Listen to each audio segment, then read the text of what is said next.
Live from the SABC's Auckland Park studios in Johannesburg. Welcome to this evening's episode of The Watchdog. My name is Vuyo Mvogo. On the show tonight, 3 years after President Cyril Ramaphosa announced the setting up of a new permanent and specialized corruption prosecuting unit, the National Prosecuting Authority says it's all systems go. The NPA hopes the unit is going to be unrivaled when it comes to prosecuting complex corruption cases and even perform better than the once popular Scorpions. Now, according to Advocate Anton du Plessis, the Deputy National Director of Public Prosecutions, and Advocate Andrea Johnson, who is the new head of the Investigating Directorate, the new outfit is going to borrow a lot from the old Scorpions, but will also have new and unique features of its own. Well, Anton du Plessis is on the line to discuss their plans, and joining him will be Advocate Vusi Pikoli, who was the NPA's National Director when the Scorpions were disbanded many years ago for political reasons. Later on, we'll also be bringing on Sipho Ngwema, who is accredited with making the erstwhile unit function the way it did. But first, we bring you a breaking story. Parliament has cleared former Health Minister Zweli Mkhize of contravening its ethics code. We bring you that story. The Watchdog starts now.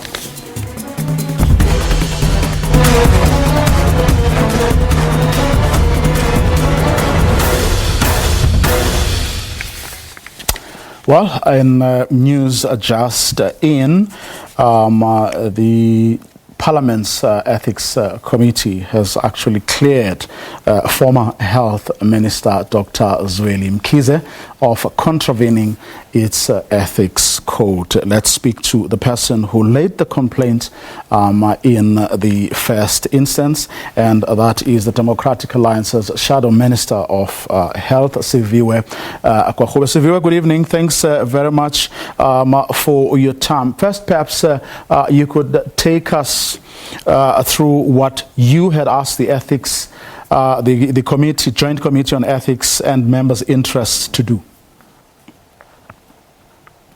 And good evening to your viewers. Yes, of course, in following the Digital Vibes saga, where 150 million rand of public money was seemingly improperly used, or one would say,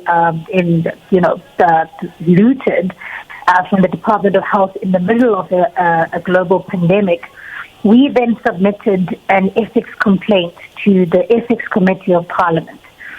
With the assertion that the allegations against the minister, the former minister now, and the Minister of Health at the time, were in fact in contravention of the Public Ethics Code. Particularly, we sought to make the argument to the Ethics Committee that one, the conduct of the minister while the SIU process was still unfolding, in this matter was in fact contrary to the spirit of the code, which speaks to issues around integrity, objectivity, openness, and honesty.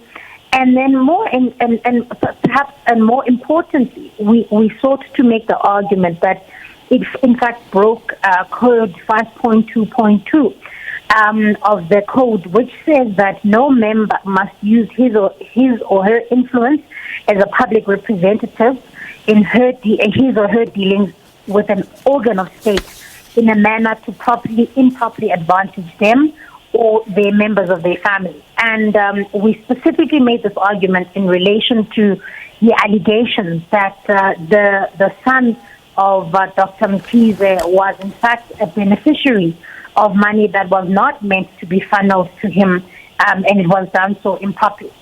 So that was the thrust of our complaint, and of course we take this process very seriously, and we filed this on the 10th of June 2021. Yeah, just for the benefit of our viewers, allow me to kind of be a little more specific with regards to the complaint itself, what you specifically asked the committee to consider. It is, as you have just said, that the former minister's son had received benefits from Digital Vibes to the alleged amounts of 300,000 and 160,000. And secondly, that the minister received benefits from Digital Vibes totaling an amount of 6,720 rands for electrical work done by four-way maintenance at his Cranbrook property in Bryanston. And in their letter, the committee said, and I quote, they have noted that your son, and this is a letter now to the minister, is an adult married individual who is not financially dependent on you. In this regard, the provisions of the code cannot be applied to hold you, as the Member of Parliament, liable for alleged benefit received by your son. In this regard, the committee found that the minister did not breach the code. And in relation to part 2, which I read earlier, the committee found that the information the minister provided to the committee sourced the relevant invoices totaling the amount of 6,720 rands. The committee also obtained the affidavit of the owner of four-way maintenance and the emails that were sent to the minister's son for payment of those invoices. On an analysis of the documentary evidence, the committee considered the fact that Mr. Tamsang Mkize, was the person liaising with Fourways Maintenance and the person who was charged with making the payments in respect of invoices. In this regard, the committee concluded that the minister did not breach the code. Yeah, that's exactly right, Will. And I mean, our reaction is one of sheer disappointment. On two accounts. One, the assertion that because the minister's son is not financially dependent on him and therefore improperly having allegedly received money from a contract that was managed by his department, our view is that surely is such a narrow application of the code that it completely defies the entire point of having an executive ethics code.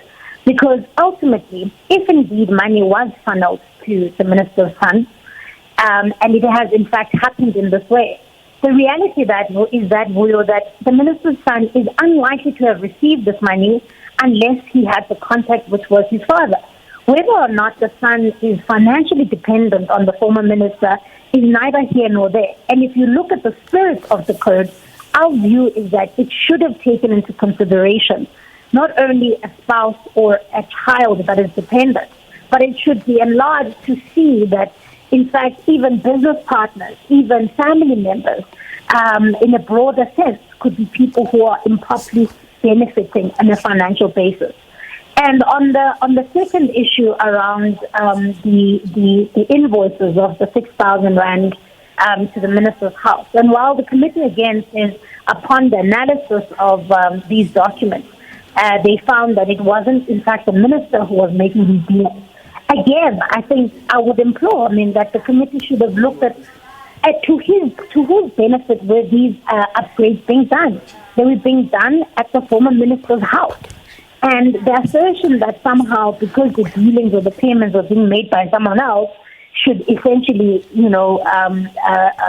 absolve the minister of any responsibility is rather absurd.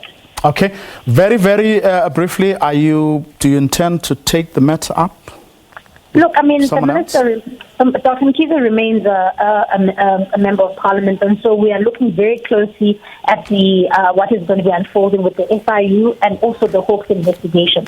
And we're not going to let this matter go because we think that it is an important precedent-setting matter. Okay, we'll see how that goes, but we'll leave it there for now. Special thanks to you for your time this evening, Sivyo Kwahube, who is the health shadow minister from the Democratic Alliance, on the back of that decision today by Parliament's Ethics and Members Committee, which cleared the former health minister on both issues that the DA had asked them to look into. Up next, 3 years since President Ramaphosa announced the setting up of that permanent and specialized corruption prosecuting unit, the NPA says it's now all systems go. They hope that that unit is going to deal thoroughly and very effectively with those complex corruption cases that arise out of whether it's the State Capture Commission or some of the court cases that we have seen. We'll be speaking to Advocate Anton du Plessis, who is the Deputy National Director of Public Prosecutions, but we'll also be getting some reflections from former NPA head Vusi Pikoli, who of course was the person in charge when the Scorpions were killed for political reasons. But to keep you going, I just want us to take a look back. We tried to, raid the archives this afternoon, just to go back to some of the things back to, in fact, to how the Scorpions were formed, how they operated, but also how they were made to die. Here's a little insert that we prepared for you to get us going on the next conversation. The league claims, launched in 1999 but formally established only in 2001, the Scorpions would make an indelible mark in the country's crime-fighting efforts. They had both the capacity and independence to break the back of crime syndicates, exercising their authority without fear, favor, or prejudice.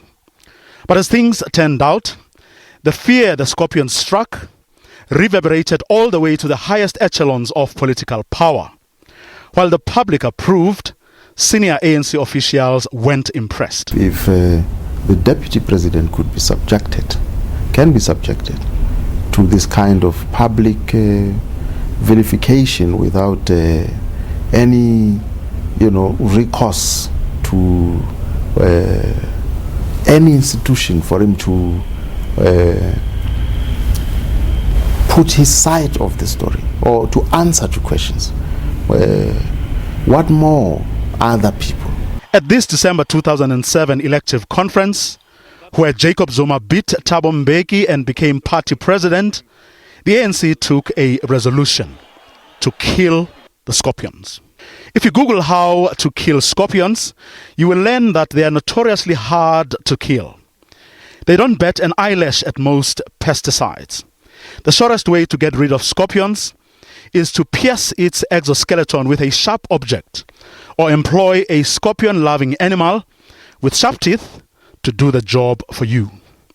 In October 2008, the ANC achieved this no-mean feat. First, with sharp, often stinging words from their most eloquent MPs during a debate that preceded a vote. And then the governing party's caucus eventually sinking its teeth and finishing the job using their parliamentary majority. The 63 opposition MPs who voted against would only watch, stung by disbelief.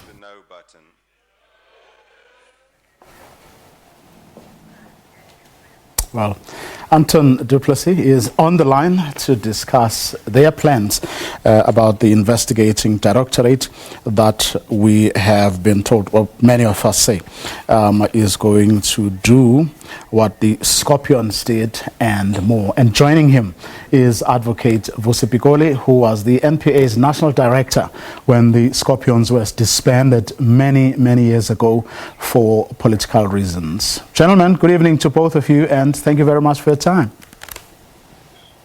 Good evening, Will. I'm going to start with you, Advocate Pikoli. We had to go back, raid the archives earlier. I mean, I remember this episode very, very vividly. You know, the effort that went into ensuring that the Scorpions were dead. Yes, I'm listening. One wonders what immediately sprang to mind when you were asked to come on and reflect, on the work of the Scorpions and how they eventually were destroyed. Thank you for your. What will always stand out was what I would recall and call the mantra of the DSO, the Scorpions. They used to say, loved by the people, respected by the peers, and feared by criminals. And indeed, they did instill fear in the hearts of criminals, given the way they carried out their work in a committed fashion. And their records speak for themselves. Yes, the only problem with the Scorpions started when they stepped on the toes of politicians. Before that, they were loved by almost everybody because they were doing their work. Some had a problem with the way in which they advertised themselves or marketed themselves. But at the end of the day, they were able to deal effectively with issues of crime, sticking to their mandate to deal with very serious organized crime, complex corruption. And they did a fairly good job. As I say, the record speaks for itself in terms of the conviction rate that they had. There was no constitutional or no legal reason as to why they had to be disbanded, other than it being a political decision. And of course, then they were disbanded, and a unit similar to that was then established within SABC through amending a very powerful section of the NPA Act, Section 7, which actually gave birth to the Scorpions. Something different from the way the ID came into being, because the ID came into being through a proclamation after recommendations were made to the President by the Minister of Justice, the Minister of Police, as well as by the National Director, which on its own sort of has given the ID a very weak legal foundation to be able to carry out its work as effectively as the DSO did. Anton, let me bring you in here on that very note that Advocate Bigoli, just touched on, and that has been the biggest problem.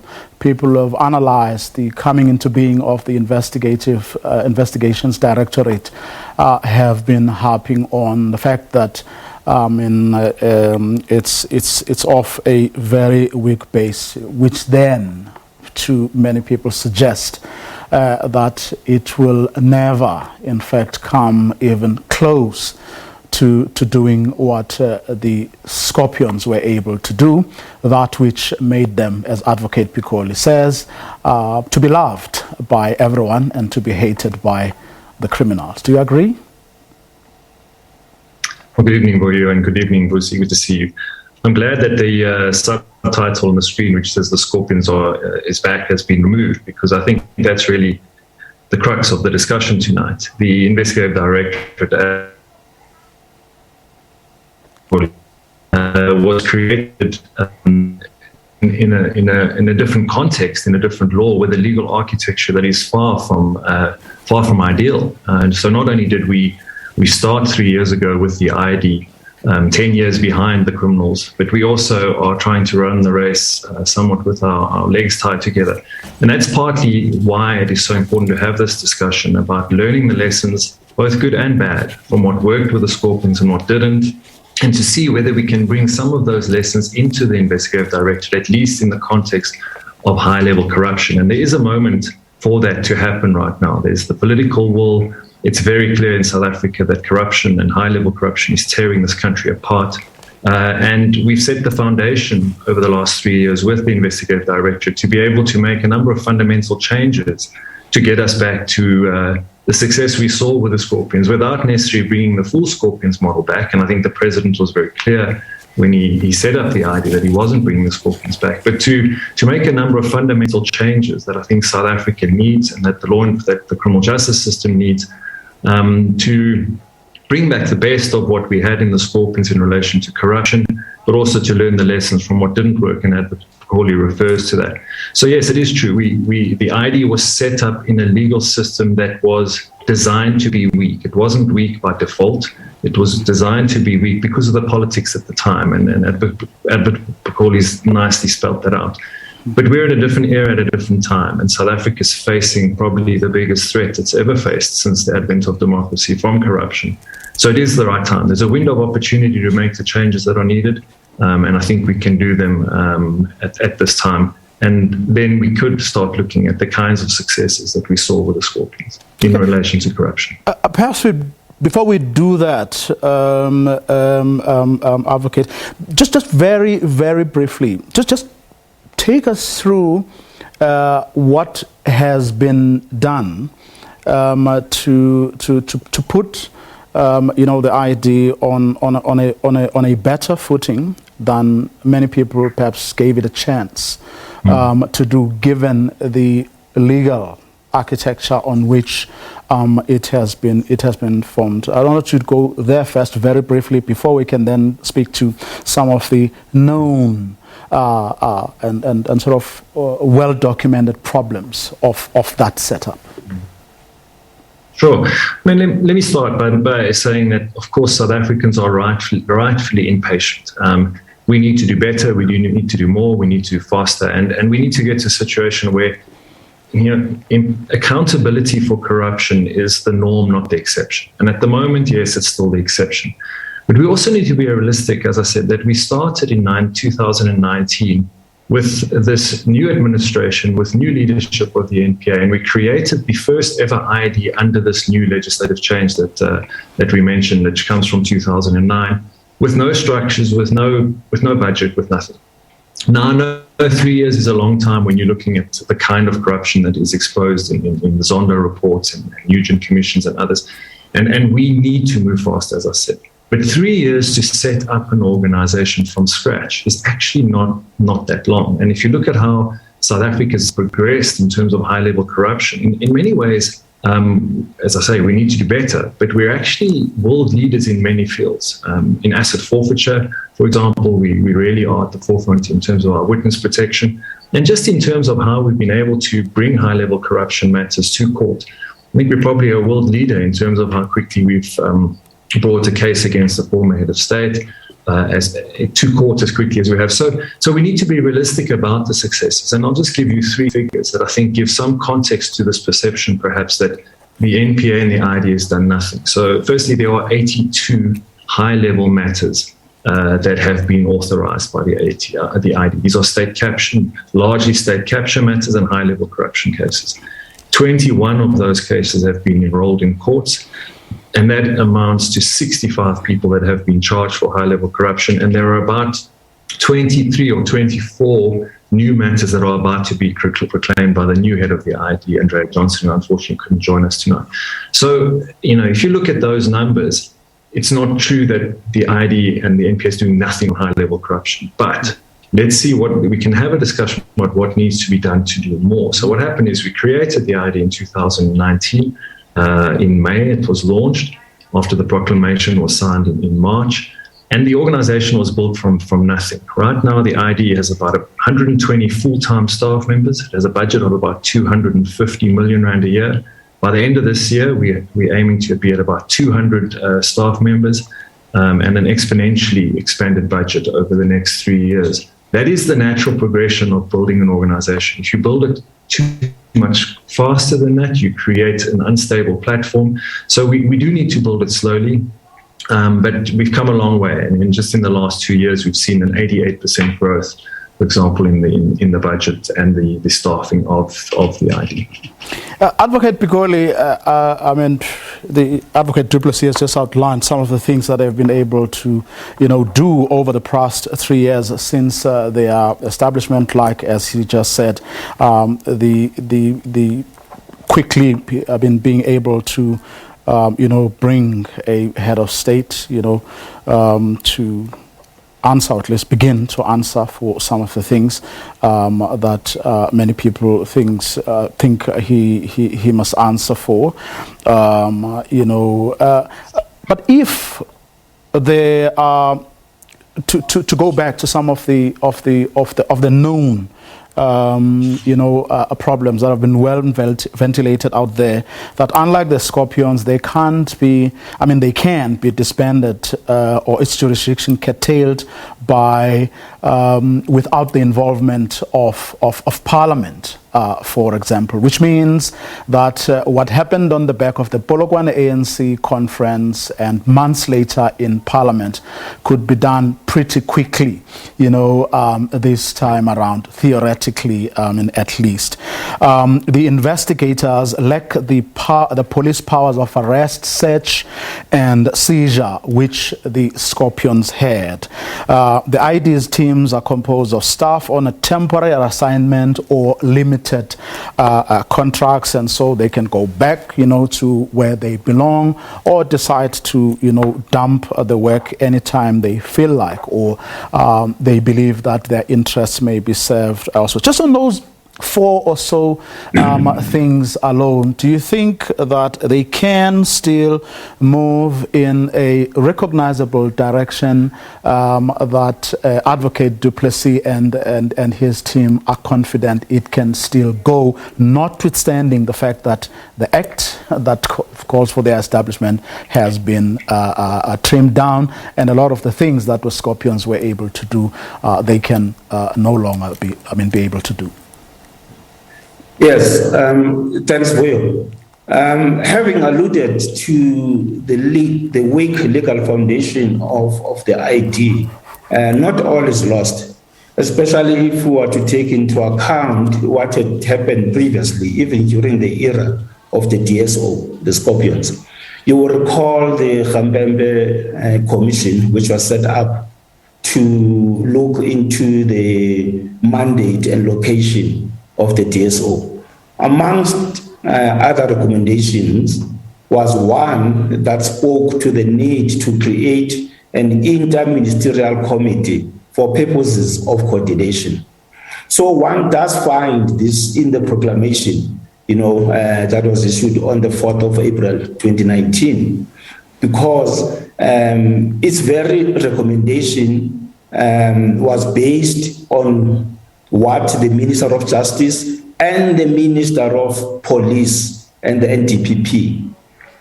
So already there is that possibility of establishing an interdepartmental committee, as well as at a higher level in the form of the interministerial committee. But unfortunately, this has not been carried through in terms of the proclamation itself, because as it is, we don't have that interministerial coordinating structure. So this is one of the things, for instance, that can be done if we were to have the proclamation revised, so that it's able then to also be seen to be establishing that type of an interministerial committee for purposes of coordination, and also to deal with what one can call the turf fights, the turf wars, between the ID and the DPCI and possibly the SIU. Such a committee then would ensure that there's harmony and proper coordination in the work being done. And secondly, the question of permanence of the structure itself. A proclamation is dependent on the wishes or whims of the executive. Now, those who become part then of the ID are not assured of their security of tenure. It therefore creates, unnecessary uncertainties and possibly tensions. And the question of secondments also become a critical area, because those who are seconded from other departments are dependent on their departments for purposes of promotion and performance assessments. So, as a short-term measure, perhaps, the proclamation can be revised whilst looking at the broader legislative amendments that will give more power to those who work within the ID, to make sure that, there is, a question of attracting the necessary skills like your digital experts, forensic accountants, analysts, so as to be able to have a truly intelligence-driven and prosecution-led investigations, which will give it more power. As it is now, the IT does not have investigators with those police powers. So there are things that can be done in the short term, and then, of course, whilst working at making sure that we do have legislation that will be amended so as to make it much more effective. And of course, a lot of work has been done by the IT as it is. Lots of preparations have been done. I think the new head of the ID has got, has got her work ready and cut out for her to move in. Well, of course, Advocate du Plessis and the head of the investigating directorate, Andrea Johnson, penned a piece recently where Advocate Piccolo, they spoke to the same issues you have just raised, saying that, there's a need to appoint special investigators who have full police powers, who will work in teams with prosecutors and analysts. They're also arguing or making a case for these investigators and analysts to be full-time with the NPA, which are both issues you have touched on. But Advocate du Plessis, you then, with Andrea Johnson, go further to also talk about additional funding and support that will be required. And you do suggest that the Minister of Justice, among others, are listening. What gives you that confidence that you may just get the additional resources that you're calling for? Well, the Minister himself has already committed to that, and he's spoken about not just getting additional resources from the fiscus, but he's spoken about the imperative of being, in his words, bold and innovative in securing resources from the fiscus, but also in appropriate ways from the private sector, both in terms of in-kind contributions, but also expertise that we so desperately need, as Advocate Macaulay said. South Africa is not just the current world champions at rugby. We also, I think, unofficially the world champions at organised crime and corruption in many ways, unfortunately. And therefore, we need to be up to the game in terms of, up to the task in terms of our response. The level of crime and corruption and organised crime in this country that are often linked is just really unprecedented. So when it comes to resources, it's not your traditional prosecution resourcing that you need. As Advocate Macaulay says, you're going to need forensic analysts, digital analysts, technologists.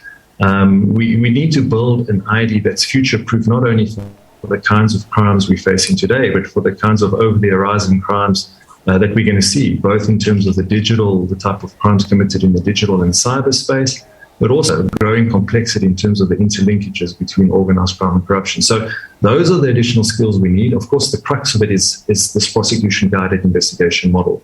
Now, we work very closely with our law enforcement agencies, particularly with the Hawks, and that model is working. But we need to take it one step further. And that's where that permanence of the positions comes into, the permanence of the investigators with policing powers, the permanence of digital and forensic analysts working within the ID. And that requires a lot of money. So part of the additional money that we've gotten, and that's where I'm confident, because we've got huge increases in our budget, or significant increases in our budget in the last year, and moving forward, in commitments made. But we need to think even beyond that. We need to really think how we're going to partner with the private sector without in any way undermining our independence. And of course, we need to do this very, very carefully. But we're going to need to bring in this type of collaborative approach, so that we can get these skills into the NPA in a permanent way, so we can become a 21st century type of permanent prosecution unit. And I think that's a very important term that Advocate Bokoli used. And I think the other thing to speak about is how do you retain these skills, and how do you attract them? And the best way to attract the skills into the ID, because we only pay state salaries, is by demonstrating the success and the impact we make. Success will breed success, and as soon as the big cases are brought, and we're very confident that more big cases are going to be brought soon, I think it's going to be easier to attract the right people to the ID and to keep them in the ID. Now, on the issue of being able to raise money from outside the fiscus, among the big concerns that were raised was fear that you could be beholden to people who are willing and able to give you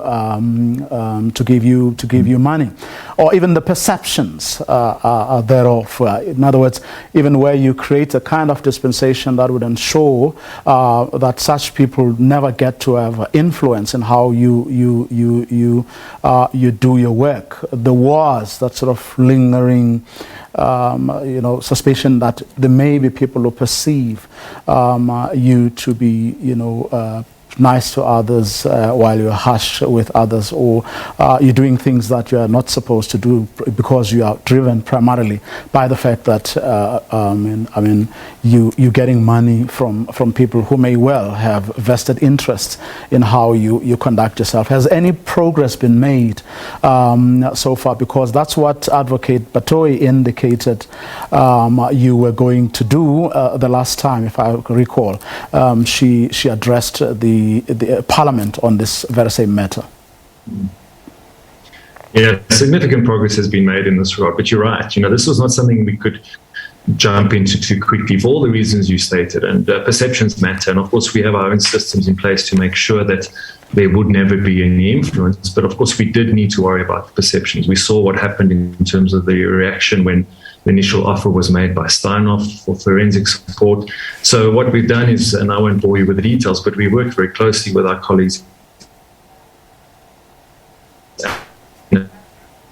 to the donor oversight body that monitors any potential income that will come in to support the NPA. That income does not come directly to the NPA. It goes into National Treasury, into the RDP fund, where it is managed through National Treasury prescripts. The money that then gets given to the NPA, we don't know which donor gives it, so it's anonymous in that sense. So it's basically just as if it's a contribution.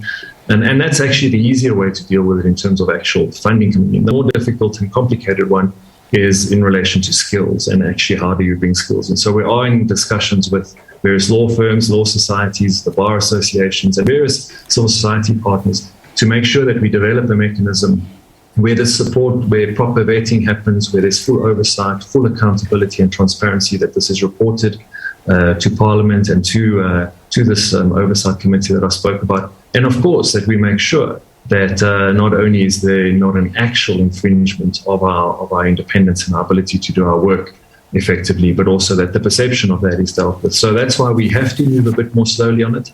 But we have made a lot of progress on this, and we expect to see significant contributions and collaborations in the future.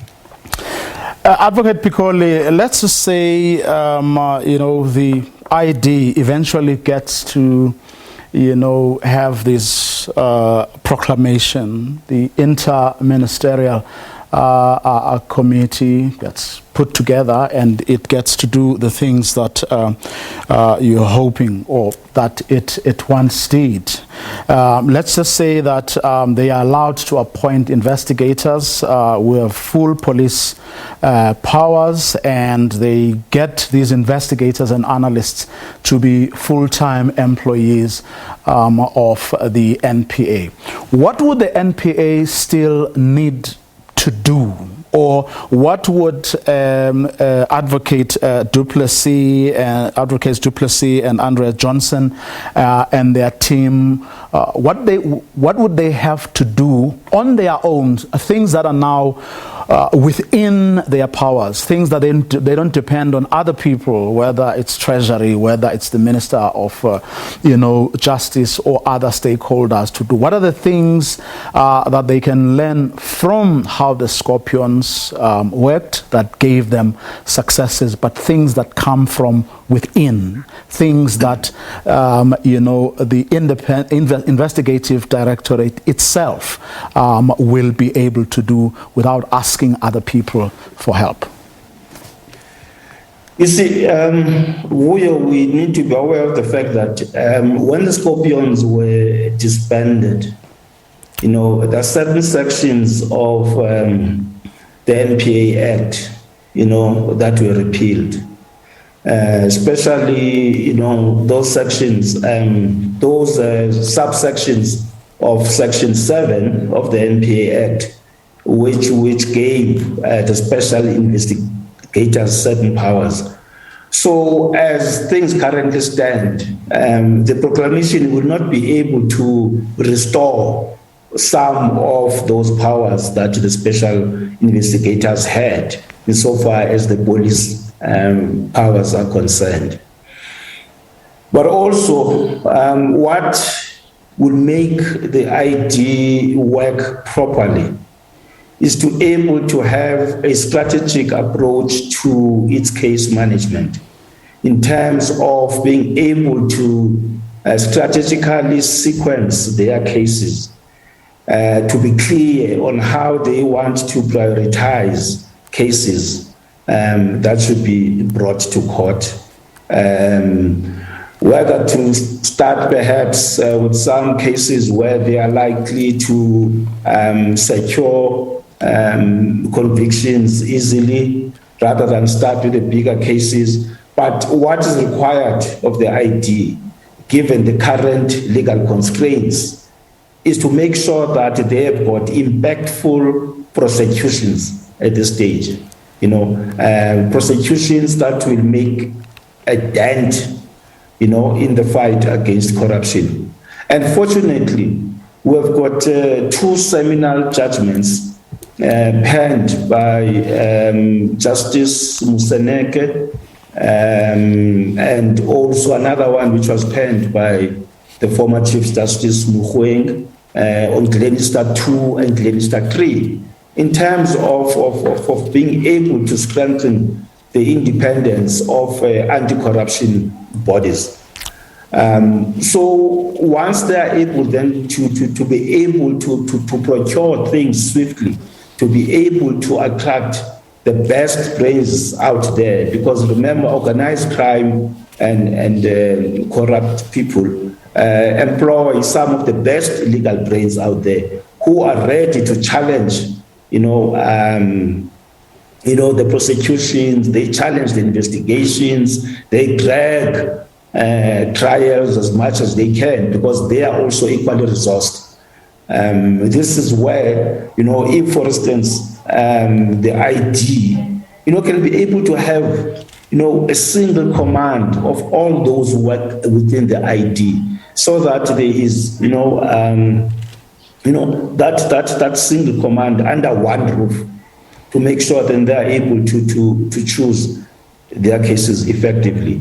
I'm happy to hear that the Minister of Finance and the Minister of Justice and Correctional Services, are prepared to put in more resources, and actually have put in more resources. Now, the onus is on the ID to be able to say, now that we have the resources that we've been asking for, what is it that we are going to show as a result of having attained or having been given these resources? So they've got a tall order, but I'm confident that they'll be able to execute their functions effectively.